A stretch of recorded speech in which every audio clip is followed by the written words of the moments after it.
Hello there, Isaac here. In today's tutorial, we are going to be learning how to model and render this product inside Cinema 4D.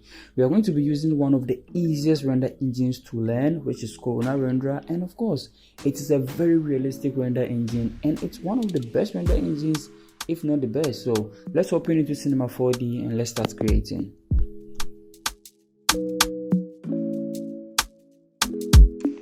So we have a reference image here that I downloaded online, and I have a couple of that here, so we'll be using it to serve as a guide for the modeling and the label design as well.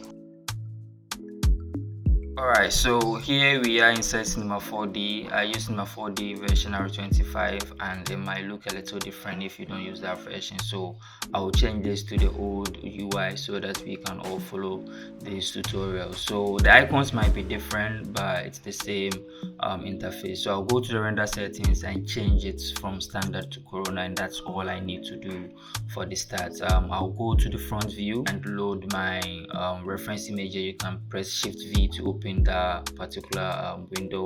So I'll increase the transparency so that I can barely see the product in there. And what I will do is I'll create a box to use as a reference for the height of the product, because if we want to get the realistic we want to get realism for this particular render, we need to make sure the product size is accurate as possible, as in real world figures. So I guess this would be 10 centimeters. So I'll create a cube, make it 10 centimeters, and scale this down and offset it to make sure this is 10 centimeters and the base is hitting as is over here, and that should be done for this particular side of it. So we are going to use this as a guide to model the product. What I will do is I'll create a cylinder, because this product is a cylindrical product. I'll create a cylinder and use the parameters to scale it down, and use the handles here as well to make sure we have the right height and the right radius. So I'll carefully position this over here. We can check it over here in our perspective viewports. I'll press C on the keyboard to make sure I convert this to editable poly. Loop select the top faces. You can press UL to select that and delete the top faces. Select the bottom one and move them down here. Press E on the keyboard to move, and press T to scale. So I'll just move it down, press T to scale, press E again to move, press T to scale. So that is how I model this product, and you can check up here to check my other video. That's the same technique that I use. So I'll go up there, select the edges over there as well, loop select with UL, move and scale, same as we did for the down there, move and scale, but I want to make sure all my polygon sizes are the same, so I'll just be moving them. Shouldn't be like 100% the same, but you should try as much as possible to keep them the same. So I'll scale and move. And one thing that I want you to know, to get realistic glass, you need to make sure you have some thickness to the glass. So I'll do the same thing, scale and move inside, because of the realistic render that we want to getting it thick. Glasses are thick in the real world, glasses are not flat.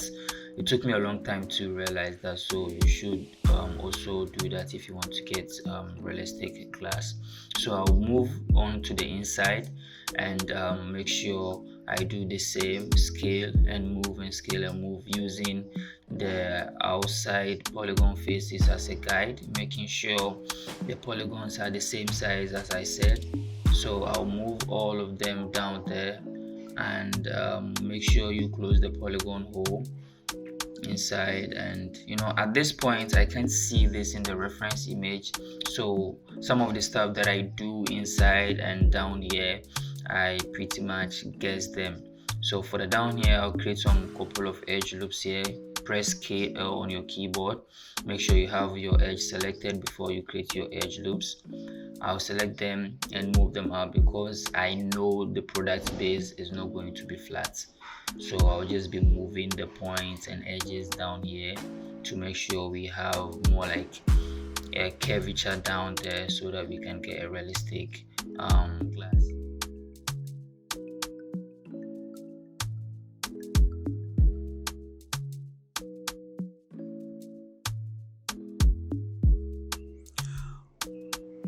Alright, so that's pretty much okay for us now. So we will check the reference image and we can see it's not as sharp as we have right now. So I'll rename this object as glass, create a subdivision surface and make it a child of the subdivision surface, and we can see how smooth it is. Doesn't look closer to what we have in the reference image. So what I will do is I'll add a couple of edge loops. Press KL on your keyboard and make sure you are in edge mode, and I'll create a couple of edge loops around this particular object, and we should get something as close to what we have as in the level of smoothness that we want. So you need to make sure you have enough edge loops around your product. You can see the test render I did over here. Well, I changed the render settings to standard to render it out, so if you do that, don't forget to change it back to Corona. So yeah, I'll add a couple of edge loops here and there. Yeah, you can, as I said, you can guess some of the points where you want it to be depending on the shape of the reference image that you have, but this is the technique that I use and it works for me. So I'll add a couple of edge loops up here as well, and navigate inside the product and make sure I have edge loops there, because the shape should be accurate. It just needs to be clean. Alright, so I have a clean model and I'm ready to move on to the next phase, but let me give you guys a very important tip here that you should note. You need to make sure all your faces are facing the same direction. So select one face, press Ctrl A to select all, and check if you don't have any polygon facing the wrong direction. So let me just do a quick presentation. So sometimes you have an object with polygons being blue and others being yellow. That means they are not facing the same direction. In Cinema 4D, they all need to be yellow. That is an indication that they're all facing the same direction. Usually it happens for the inside and the outside. So if you have it like that, press Ctrl A to select all, right click and click on align normals to have them aligned facing the same direction before you proceed to texturing. And that is one thing that you should know, and that is one thing that you should do. So I'm going to move on to the modeling of the lid, and I'm going to use the same procedure: cylinder, convert to editable poly, loop select the faces that I don't need and delete them, and select the edges. Usually I do it at the open space being the bottom for this particular side. I'll hide my glass object, create another reference and put it down here in this null object that I have here for reference sake. So I'll just delete the bottom, select the edges, and make sure when you are moving, I forgot to tell you guys, when you are moving or scaling, you need to make sure you are holding Control or Command on your keyboard. If you don't hold it, it's just going to move the old edge that you have selected.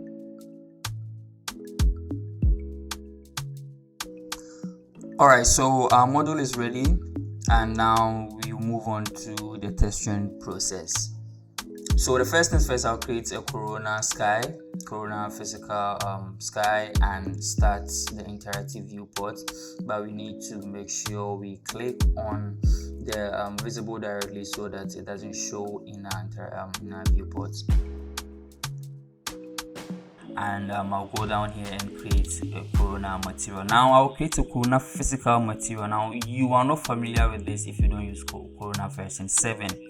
And this is the new material system in Cinema 4D, but what I'll be doing is I'll be creating a legacy material, which is the old material system. So if you use version 6, you can still follow this tutorial, but I'll be creating both in I'll be creating my shaders in both physical material and legacy material. Legacy material is the old material, physical material is the new material system. And physical material is the new age. It's physically accurate industry standard workflow, which is the PBR workflow. So let's see the difference here. I'll rename both of them as glass and apply this one onto our object with the physical one. I'll just apply it onto a glass object over here. Double click to open the material editor, and you check up here. We have general and we have preset to choose from. this one you have presets to choose from, so you don't have to worry about the parameters. What is the IOR index of glass? Just select it as a base and you are good to go. So you check the parameters here, you can see everything is set for you, and you can select any of these and it will give you the parameters. So we can change this to another type of material, and you can see immediately, you can see it's giving us a different set of parameters. Let's just change the sky. I want to use an HDRI so that we can see this better. I'll load a random HDRI downloaded from polyhaven.com. So you can now see we have a very clean glass material over here with some it has this green overlay because it's not a transparent glass.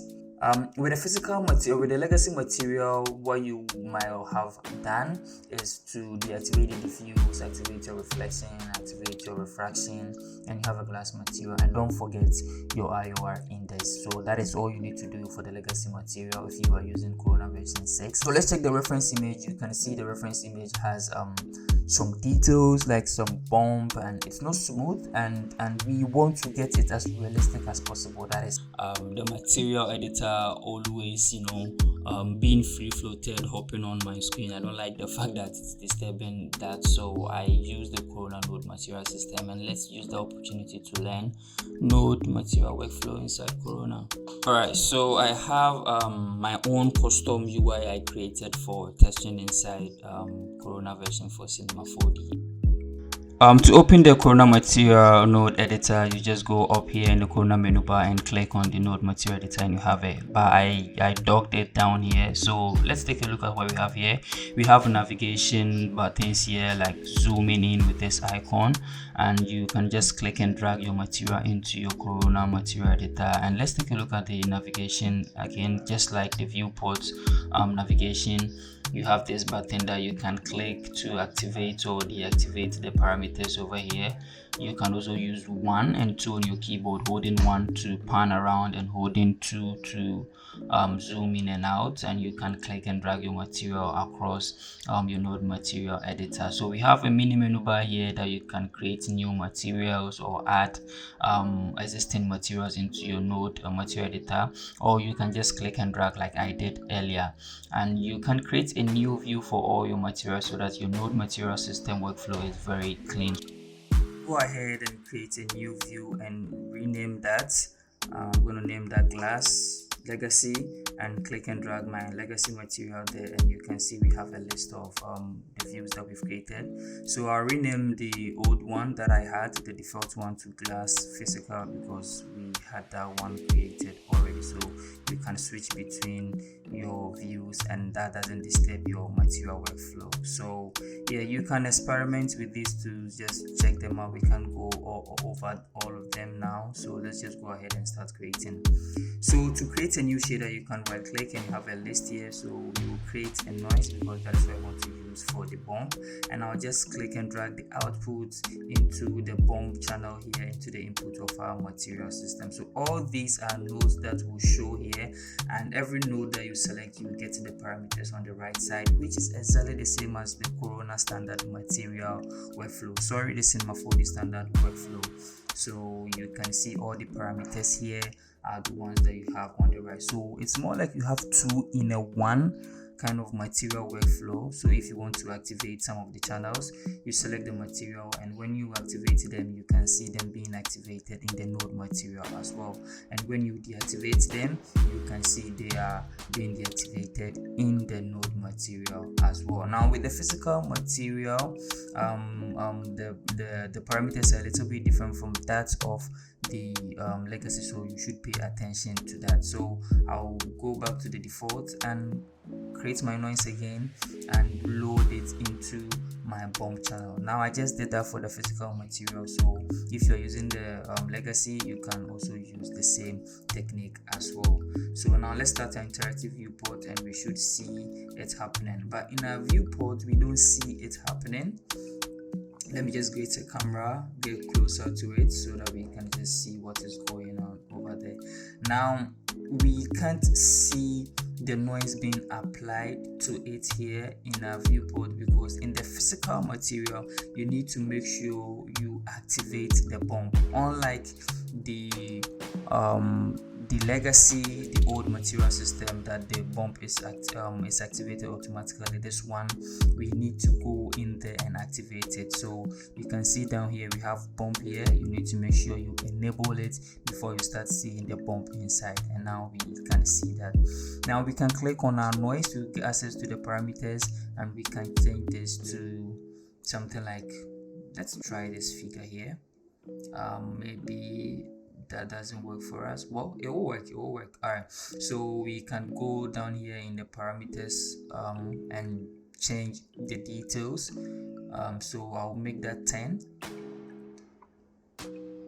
Well, that works for me. So now you can see we have some details happening. You can see the reflection and the refraction back there. You can see it's not as smooth as possible. So let's deactivate and check over here. This is how it looks being deactivated, and this is how it looks activated. So you can see that noise alone that we loaded in there is giving us some level of detail, moving us a little bit closer to a realistic glass. So let me just decrease that just a little, and now you can see how good this looks with just simple techniques using just a noise and the presets that they apply they gave us to use for the physical material. So I'm going to add a little bit of roughness to our glass so that it doesn't look that smooth. So that is what I just did, and when you check the reference images here, you can see the glass is not a clear glass. We have like a red kind of overlay here, and we will be doing that inside our render. But first things first, the HDRI has some greens and oranges there that will disturb us because it wouldn't let us create the perfect material. So let's just go to the Corona sky that we've created. Let's just go ahead and save this document and change the UI back to standard. To do that, I'll select the Corona sky we created and click on this small arrow icon here and click on filter. Now in the filter, I can change the saturation to -100, and you can see we have the HDRI, the reflections and everything is showing, but devoid of the color. So now we can focus and create glass material. Alright, so the next thing I'll do is double click on my glass material to open the material editor. Let's just use this layout to create it than using the node. I just want to go really quick here. So first thing, I'll change the color inside the volumetrics channel to something close to what we have, that is more like this kind of red, and we are going to change the parameters down here, the directionality, but let's just go up here and change this color as well. Well, you need to be using black and white figures for this one, but that doesn't mean you are stuck to that. I tried experimenting with a different color around this and it worked perfectly for me, but we are not seeing any results in the viewport because we need to change the directionality and change the distance to start seeing something. So once I change the directionality to something around this figure here and just change the distance a little, you can start seeing some change and it should pop up. Yeah, there it is. So now you can see material getting some vibe to it. And here I didn't really follow any right figures. I just kept experimenting and changing the colors over here to white, as you can see I'm doing right now. And the moment you change it to white, you will see it's very clear, but when you move close to the black figures, you will see it getting more dense and denser whilst you change the black and white figures over here. But as I said, I experimented and I felt the color I used earlier worked for me. But in this case, let's just stick to the black and white figures right now, or probably we can change it. So it's all up to you, the product that you're doing. If you have the same vibe, just use your reference images and play around with the colors and the parameters in this window. That is the point of this whole thing. You keep experimenting to get a very good look and something accurate to what you have. So that is what I'm doing now, just playing around with the colors in order to get a perfect look. Let's just create the label now. I told you earlier we'll be creating a hybrid kind of label, not exactly what we have in the reference images. I'm just going to combine a lot of things here from the different stuff. So let's create a new material and name this label, and go to our front view, because that is where usually I create my labels, because there's no perspective to distort the image for me. So I'll just go there and switch to polygon mode and select the faces where I want the label to be applied to. So I'm just going to go ahead, select my glass material and select the faces I want to apply the label material to. So let me just switch this to line mode because I changed it. Select all the faces that I want, just the portion I want it to be applied to. Click and drag my material onto it, the label material I just created, and we should see it. Let's just switch back to the custom layout and use the node material in this scenario. So I'll create a new view and name this new view something that I'll remember. Click and drag the material we created in here. And let's start an interactive viewport. You can see we have the default material applied, which is a gray feel to it. So let's just create a new shader and go to load image and load the reference the label that we created. So I'm going to click that and load it into the texture for the base material, and if you are using the legacy material you need to plug it into the diffuse. And now we can see the label. I'm using a black and white image because finally it's not going to end up in the diffuse channel. I'll explain that later. So let's select the material tag here and use the offset and length over here to make sure we position this right. Make sure you have tile deactivated because we don't need this material tile, we need just one of it. So I'll deactivate the tile and use the length and the offset parameters given to me over here to position and rescale this to a perfect look. Usually I do this in the front view, so you can go ahead and use the front view because that gives you a better view of the position and size of where this label is supposed to be. So this is okay for me. I like the way it looks like. So yeah, the reason why we use the black and white image is because we are going to be using this in the opacity channel and not the diffuse channel. And the reason why we have it in the diffuse channel is because with Corona the opacity channel doesn't show in your viewport, so we intentionally used it in the diffuse so that we can see it in the viewport to position it. And once we get the position right, like we have now, we can just switch it back to the opacity channel. So what you need to do is to plug it into your opacity channel down here and delete it from the diffuse, because we don't need it for the diffuse but the opacity. You understand? All right, so let me just go here, and if you don't have opacity activated, you go to the basic here and make sure it's activated, and it will show in your node system, and you can plug it over there and you can see it's showing here in your preview over here. So you can go back here, click on this small icon here and go to clear, and you can see it just cleared over here. So that tells you the power of the Corona node system. You can use both workflows within the node system and you don't have to worry. Alright, so I just changed the preset to gold and it tells me some of the parameters will change, but I'll click yes anyway because that's what I need. And you can see it's changed to gold and the opacity is still applied to the opacity channel. So I'll just start the interactive viewport.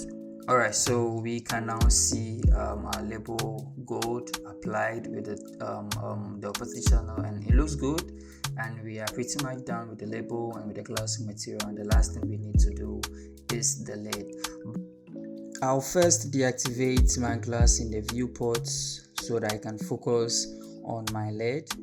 Let's take a look at our reference image again and pay attention to the details we have here. We have something that looks more like a capping shader, and it has like two layers. That is the one under, if you pay attention you can see it has this kind of a noise feel under, and we have this varnish look to it. So Corona version 7, I think you guys should install it because we are going to create this with just some few clicks, and we are going to use one of their presets and modify it. So I'm going to create a new material and change the presets, but yes, we are going to create a new view. Alright, so I'll go ahead and create my new physical material and go up to the general tab and change the preset to a PVC plastic. So I'll find it somewhere here, plastic, and you can see it has that finishing to it, the varnish feel to it. All we need to do is to change the colors, and I'm going to create a new noise, new shader noise, plug it into the base texture here, and we have the noise, but we need to change the parameters a little to see it, because don't forget our scene is very small because of the size that we did. So I'll go to the noise, click on the noise here, get the parameters, and change this to something around 1. I think it's too small, but that is what worked for me. I'll change it to 1, and we can see the details that we have here. And maybe I'll change the type of the noise, click on this icon here and choose this noise. That is what I think it works for me, and I'm going to change the colors to the colors that I have there. It's not black, so I can do a color picker. Just click on this icon and click on the reference image here, and we have the color here. I'll copy that color and paste it down here, just the same procedure, and make this a little bit darker, moving to the dark tones. I'm not going to spend a lot of time here. I mean, you get the whole point of this thing. So I'm going to change this color to match something that works for me, and I need to reverse it. You can either interchange the colors up there, or you can come down here and change the parameters. So what I'll do is I'll just interchange the colors here, and I should get something close to what I have. Or maybe I can use the down here to do it. Let's just use the down here. Alright, use the high clip, change the parameters like I just did, the high clip and the low clip from 100 to 0 and 0 to 100, and we are good to go. So as simple as that, you have the label ready, and let's just play around with the contrast and stuff over here. Again, experiment. Alright, so we can see the glossy feel over here, but we can change it. The fact that they have a base material for us doesn't mean that is the end of it. So I'm going to do something interesting here. I'll create a filter and plug this into the filter, and plug this filter into the bump channel. Now I want to use this same noise that I'm using for the diffuse to create a bump for it. But let's go into our shader, the filter shader we created, and make sure it's in black and white figures, because bump map only works with black and white images. So it will take the same noise, plug it into the filter, and the filter will squash the colors, and now we can plug it into the bump, and that is all. We are done, and that was as simple as that. So where is the beauty in the art? None. To me, I think there is nothing nice to see having a label just on the product just sitting there like that. So usually I like to put the art into it. So I'm going to create a quick scene over here, just a quick scene, and I'll fast forward it because we've already hit 30 minutes. And I'll just create a quick scene, create cube, move it back there, use boolean, create another object, to create a hole over there. That's not the point of this tutorial, but I feel like it's a bonus that you guys should know. Just create a quick scene. Yeah, so let's do that.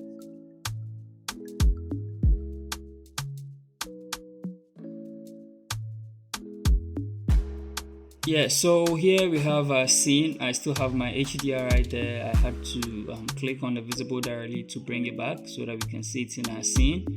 And I'm just going to download another HDRI, try it out, because I don't really like how the background looks. I want a more dramatic kind of HDRI, so let's just load in a new HDRI over here and test the render out. I would rotate this. I don't want to see all these. I want just the seascape and the sky over here. This should work for me. And in the render settings, I'll do something quick. I'll just open the render settings, and in the camera post-processing, I'm going to squash the exposure a little by just changing this exposure compression. I'm going to make it 3 or 2, anything that works for you. Just try it out and it should eliminate all these harsh highlights. So with the lighting, I first create a simple corner light and set a target by right clicking and going to animation tag and selecting a target and using my object here as a target. So wherever I move my light, the light still stays on my object. I'm going to duplicate it a couple of times. In this scenario, I need just 2 of it, so I'm going to keep one on the left, one on the right, and I'm going to fill the shadows here by just creating a plain object like filmmakers do, not necessarily a light. I'm going to create a white object, create a plane, put it in front of the object, and apply that white material to it to fill in those shadows in front over here. And the lighting is as simple as this setup. So what I'll be doing now is I'm just going to experiment with the colors of my stage and the background stuff over here. So I'm going to be experimenting. I love experimenting a lot with the colors, and see what works best for us. So that is that. I hope you guys enjoyed the tutorial. If you have any questions at all, just drop them in the comment section and I'll try my best to answer every one of the questions that you guys drop in the comment section. Thanks for watching. I want to ask one thing of you guys about my YouTube page. You can also send me your criticisms about my flow, how I teach, and my approach of teaching you guys the time. It could be anything, because I need your comments and your criticisms to better my YouTube channel. And don't forget to subscribe and hit the bell icon if you love this. See you in the next one. Have a lovely day.